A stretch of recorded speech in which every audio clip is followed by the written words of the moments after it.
Hi! In front of me is VIVO V23 and today I would like to show you how you can change font style.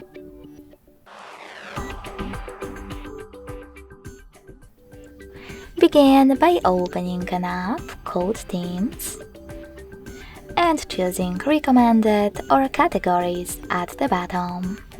Wherever you decided, when you're done, click on Fonts at the top. Then click on the best one for you.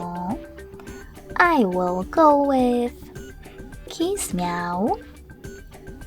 Tap on Download at the bottom, wait a bit and hit Apply. So when I go back, as you can see, style of my font has changed.